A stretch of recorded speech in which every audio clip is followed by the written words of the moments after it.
Now, interestingly, there's one type of airliner that has always failed in aviation history. It's double-deckers. I mean, the Airbus A380 really can't be named a success, nor can other double-decker airplanes like the Breguet du Pont. Only 20 of these were built. This plane was an absolute failure. It also looked a little bit hideous, but it was an absolute failure, but not as much as the plane that we're talking about today, the Convair XC99. And no, we're not talking about a Volvo, but this one is an airplane, a heavy transport airplane. This is what the plane looked like. This was for military use, for actually transporting stuff. And back then, it was the biggest plane in the world. Absolutely huge, and it could fly across the Atlantic, no problem, which is why there was also the concept of the Convair Model 37 for airlines. And actually, Pan Am back then ordered 15 of these aircraft. But yet still, there was only one of these airplanes ever built. It only flew for 7,400 hours, and the passenger variant was never built at all. Though this plane looked quite promising. We've got 6 pusher propellers right here, and this is what the inside looks like. Absolutely huge. We can carry around serious cargo in this airplane for very, very long distances. I will say though, it looks a little bit weird. I feel like, that nose is very, very flush. I get that. That must be good for aerodynamics, actually, I gotta say. But in no way could you fly this airplane in any proper altitude. Obviously, no pressurized cabin right here. Look at the huge window. There's no way we're gonna actually be able to pressurize that well. Also, this was definitely a time before like radomes existed in airplanes' noses, which is why it looks a little bit stubby. Let's go ahead and take off now. 6 engines right now are giving in power in order for us to actually be able to take off. And so we are taking off. That's actually quite nice. We have a little bit of crosswind. The airplane seems to handle that quite well. Despite this plane's enormous size, it only had one landing gear, one main landing gear, which is an interesting look, honestly. Like in the passenger configuration, it could fit 200 people at least. So it seems very interesting landing gear. Let's put that up right now so you can see it comes right into the fuselage of the plane. And so now we're flying, making a lot of noise. Just like that, the plane had its first flight in 1947. It was used a little bit, but not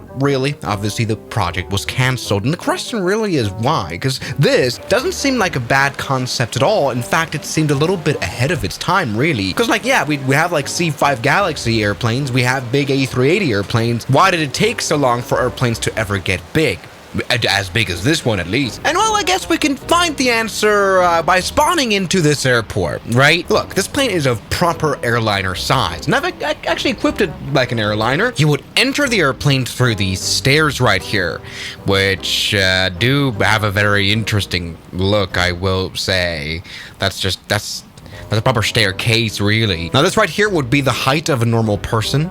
You can really see this right here is an insane main landing gear. That's bigger. That's the biggest landing gear I've ever seen in my entire life. Compare that to like a modern one. Still but this is crazy. Anyway, yes, this is the airliner variant where there's just not only seats, but also like a full-on lounge, which is nice. Really like the A380, really. You would enter the airplane through stairs here, or I guess what we're doing now, entering through here, and yeah. Sorry, it says Boeing 787 here, but this is the lower deck of the plane. As you can see, this airplane didn't really offer that much width. So because of the shaping of the fuselage, we can only fit a 4 abreast seating right here, some more seats over there in the back, and then you would somehow magically, this plane didn't have stairs yet, so you would definitely have to put them in later. So we have like a lot of seats, 300 people at least. It's 1947, right? Very interesting. And now we walk up to the cockpit of this plane, of course. Yeah, that's enough leg room. And behind this door, we can see some bunk beds. I think these are bunk beds for the pilots. And then we enter the ginormous, huge cockpit of this plane. It's absolutely incredible. This is like a living room. Yep, those were bunk beds indeed. Look at the size once again. You've got like a proper staircase. You have to walk down from the navigator station to the pilot station. This is the roomiest cockpit in the world. Never seen that before. You need a lot of throttle handles for the 6 engines. Now, once again, I kind of said this airplane was ahead of its time, and that's kind of really what it was. We're now on a 1,200 meter long runway, not nearly enough to safely have this airplane fly around. The problem is, this is what JFK Airport looked like in the 1940s. doesn't look very nice for a airplane that can easily weigh 136,000 kilograms. This is London Heathrow Airport in 1940s. Where do you land?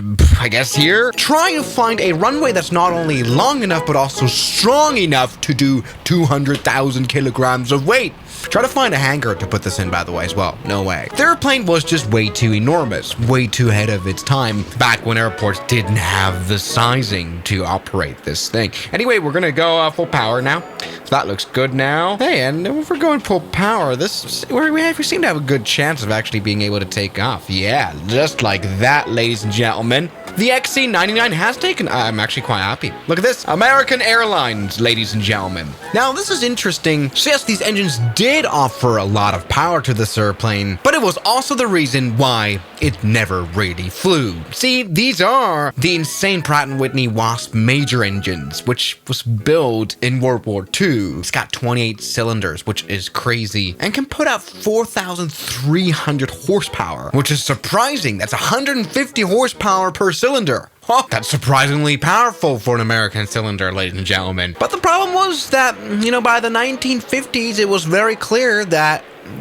we've got new types of engines now, jet engines, which are far better, of course, because, we've got 6 engines right here. Huge engines. They need service. 6 services. We've got a huge amount of vibrations here, which very much increases metal fatigue here. And that's a lot of magnesium metal that we've got going on. These engines used an extremely high amount of fuel. It even says here on Wikipedia that the fuel and oil consumption of the 6 Wasp major engines meant that the design was not economically viable. What? So this plane wouldn't make any money.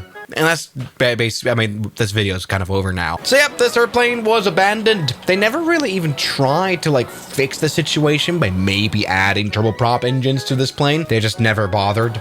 Let's see if this plane flies nicely, at least. We've got an enormous set of landing gear. Honestly, I've never seen that before. Let's go ahead and try to do a normal landing. All right, the flaps are down all the way, which is good. This was before any GPWS computers or anything existed, so we don't have a like this, or here it will be rather that. I would like to touch down smoothly, though. We don't have anything. The yoke looks interesting. Come on. All right, here is runway 3. This airplane doesn't really feel like it's very heavy. Actually, that's very interesting. Let's go ahead and land. All right, there we go. We have now landed. I don't think this airplane had reverse thrust or anything at all. Nope, it did not. But we can brake. We've got an enormous tire right here with which we can brake quite nicely. That's worked surprisingly well. This is maybe appropriate. This is Toronto City Airport. It has a very short runway. You know what? This plane was just too big to still have these old piston engines, which suck. So a design that was really indeed too far ahead of its time. And interestingly, this plane wasn't the only one with that fate. You might know about the Lockheed Constitution plane. Only 2 were built. Also, by the 1940s. Also, because of this engine problem. Had the same engine as this one, by the way. Same thing with this plane, the Bristol Barbizon. Only 1 built by the 1940s. It's interesting. Very big planes that failed very bigly. So let's go ahead and do, once again, this landing that I was gonna do. This is interesting. The cockpit setup, right? It's kind of like a Tesla where you have the speedometer on the right, God, this plane is loud. But I might as well be able to land here. You know what, man? It really doesn't fly nicely. I kind of hate how it flies. All right, let's go. Runway 2, it's pretty hard to make it. Whoa, smooth landing. That's a crash landing. Great, but we've got a big landing gear that's maybe able to, withstand that. Very nice, everybody. So, everybody, this would have been the ugliest airliner in the world. I feel a little bit bad for this plane, though. The XC99, or the Convair Model 37 as an airliner variant. A plane that fell victim to the jet engine. So thank you guys so much for watching this video, and I'll see you guys tomorrow as always. Good night. And a special thanks goes out to my members, my supporters. Guns Killer, R27, James Duram, That Dude, Anime Gods of Gaming, Derek, Insider Plane, Nishijitsu Fanner, Professional Jamal, Ryland Williams, and New the York. You've got beautiful names.